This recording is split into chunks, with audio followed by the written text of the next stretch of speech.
कई सालों पहले किसी एक राज्य में एक राजा राज करता था। इस राजा को घोड़े पालने का बहुत शौक था। इस राजा के पास वैसे तो कई सारे घोड़े थे, लेकिन इसके पास 4 ऐसे जंगली घोड़े थे जो उस राजा को बहुत प्यारे थे।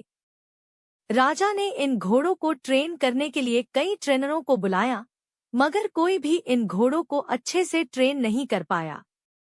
जब भी कोई इन पर बैठने की कोशिश करता तो यह उसे तुरंत अपनी पीठ से फेंक देते या उसे लात मार देते। राजा को घोड़े बहुत प्यारे थे, इसलिए ट्रेनरों को सख्त वार्निंग दी जाती थी कि इन पर जोर जबरदस्ती ना की जाए।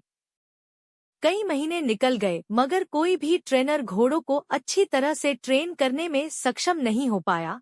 तब राजा ने अपने राज्य में ढिंढोरा पिटवाया कि जो भी व्यक्ति इन घोड़ों को अच्छे से ट्रेन कर देगा उसे बहुत बड़ा इनाम दिया जाएगा। कुछ दिनों बाद एक युवा ट्रेनर राजा के पास आया। राजा ने अपनी शर्त रखी कि घोड़ों की ट्रेनिंग बिना मार पिटाई होनी चाहिए। युवा ने राजा की शर्त मान ली और अपनी तरफ से भी राजा के सामने 2 शर्तें रख दी। युवा ट्रेनर बोला, मैं आपकी हर शर्त मानने के लिए तैयार हूँ, मगर मेरी भी 2 शर्तें हैं।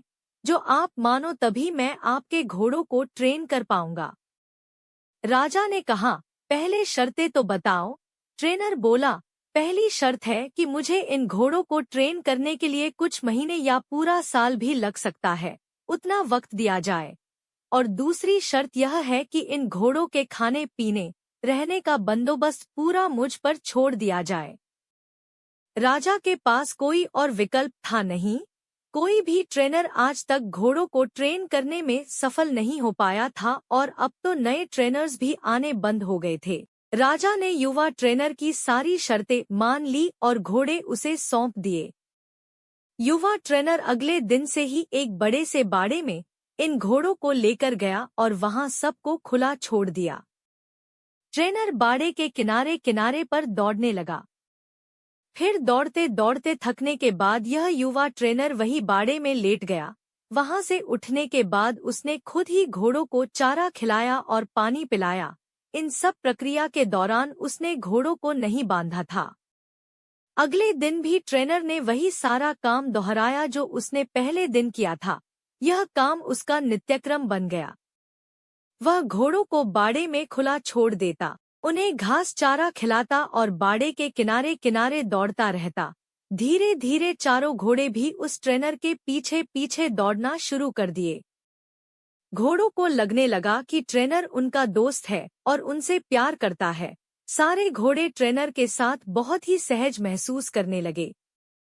कुछ महीने बीतने के बाद एक दिन राजा अपने घोड़ों की खबर लेने के लिए और यह देखने के लिए कि ट्रेनिंग कैसी चल रही है बाड़े में आया। राजा ये देखकर खुश हो गया कि सारे घोड़े ट्रेनर के पीछे पीछे दौड़ रहे थे। राजा को अब यकीन हो गया कि यह ट्रेनर ही उसके घोड़ों को ट्रेन कर सकता है। राजा खुशी खुशी वहां से चला गया। देखते ही देखते 1 साल बीत गया, तब जाकर युवा ट्रेनर ने राजा को संदेशा भिजवाया कि घोड़े पूरी तरह ट्रेन हो चुके हैं, सो राजा एक बार आकर देख ले।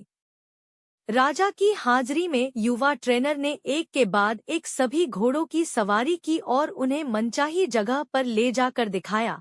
राजा यह देखकर बहुत खुश हो गया। राजा ने युवा ट्रेनर से पूछा कि मुझे तुम बताओ कि तुमने यह कैसा किया।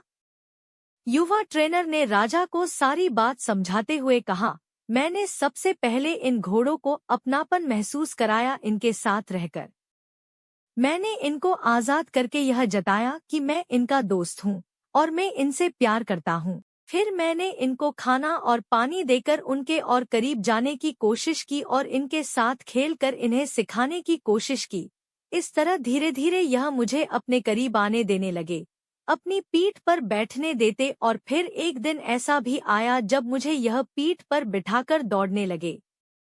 राजा ने युवा ट्रेनर की समझदारी की प्रशंसा की, उसे वादे के अनुसार लाखों सोना मुहावरे दी और साथ में हमेशा के लिए इन चारों घोड़ों की देखभाल करने की नौकरी भी दी। दोस्तों, कहानी तो बहुत ही मजेदार और रोचक है ही, मगर इसका जो सारांश है बहुत ही गहरा है। अगर मनुष्य के जीवन के साथ इन 4 घोड़ों की तुलना की जाए तो यह 4 घोड़े होंगे चिंता, गुस्सा, घमंड और लालच। और मनुष्य की बुद्धि को हम युवा ट्रेनर की तरह देख सकते हैं।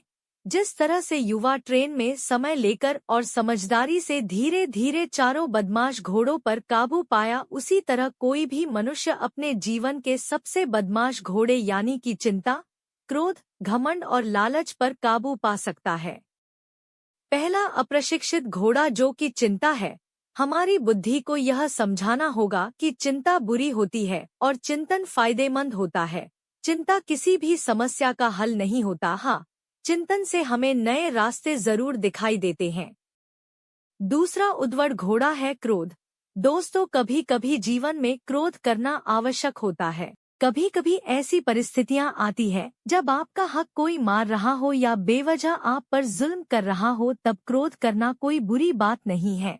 मगर क्रोध कब करना है, कैसे करना है, कितना करना है, किस पर करना है, इन सब की लगाम अपने हाथों में रखना बहुत जरूरी है।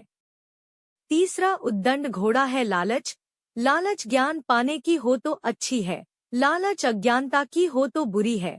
लालच मेहनत से धन प्राप्त करने की हो तो अच्छी है, लालच बिना मेहनत के गलत तरीके से धन प्राप्त करने की हो तो बुरी। चौथा और आखिरी उद्दंड घोड़ा है घमंड। मैं यह काम कर सकता हूँ, इसे गर्व कहेंगे और सिर्फ मैं ही इस काम को कर सकता हूँ, यह घमंड होता है। बस यही सारे फर्क बुद्धि रूपी ट्रेनर से इन 4 घोड़ों को समझाना होगा। फिर आपके यह चारों बदमाश घोड़े भी देखिए कैसे कंट्रोल में आते हैं।